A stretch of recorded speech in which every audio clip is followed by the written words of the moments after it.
Welcome back to another episode of the Standish Woodstory. In this super quick little tutorial, I'm going to show you how you can quickly turn some little scraps of wood into a super cute paw print leash holder for your favorite pet.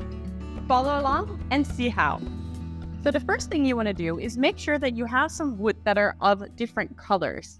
So for example, walnut or ash or maple will work really well with this because it's going to give you some nice contrasting colors. And the second thing you want to make sure of is that it is no more than 1/4 of an inch in thickness and that it's nice and flat. I'm going to show you two options for completing this project. The first method is going to be using a laser printer, and the second option is going to be using a bandsaw. As always, I have made the plans for you, so you can go ahead and grab them down in the description for an easy-to-use step-by-step tutorial. And that also includes this light burn file that you are going to want to use if you are planning on using your laser.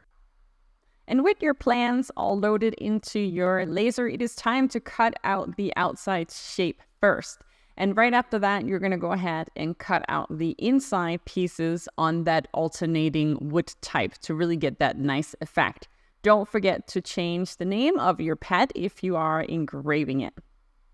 And for the bandsaw and jigsaw users, it's going to be really easy and fun to do as well. All you have to do is grab the template that I made for you. Again, it's down in the description, so go and grab it from there. Then print it on your printer and then cut it out with a scissor, or you can even glue the whole thing onto the board and then cut it out with a bandsaw or jigsaw following.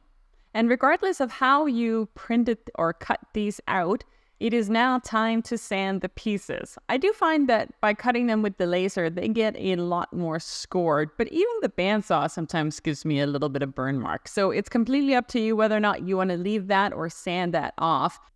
So now that all the sanding is done and we have both our laser version and our bandsaw version, it is time to finish these off. And we're going to do that by first gluing down the pieces using, you can either use wood glue or I just have this E6000 glue that's clear and it works really well as well.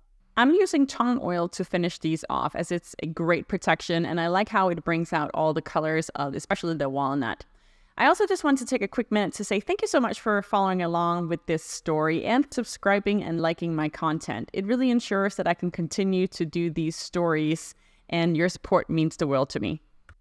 Next, we're going to install the hardware. I just got these little hardware clips off of Amazon and I'll leave the link below.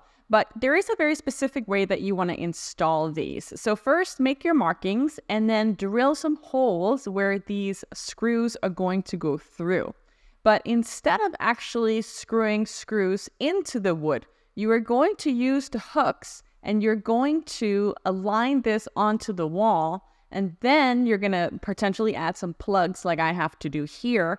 But you're going to then take the screw and you're going to put it through the hook and the actual wood piece so that it goes completely through. And the benefit of this is then you only have to use the same screws to install it and you have a very seamless product. Just don't make the same mistake that I did, which was I went to go on to install the second one and at this point I realized that I forgot the hook. Dummy. Anyway, so minor setback, nothing that couldn't be fixed, but, just a reminder to do it right the first time. And despite this minor setback, it did not take long until my brand new dog leash holder was on the wall and ready to be used. This is it for me for this wood story. Thank you so much for subscribing and liking. It will ensure that I can continue to make this content for you, and I will see you next time in the next wood story.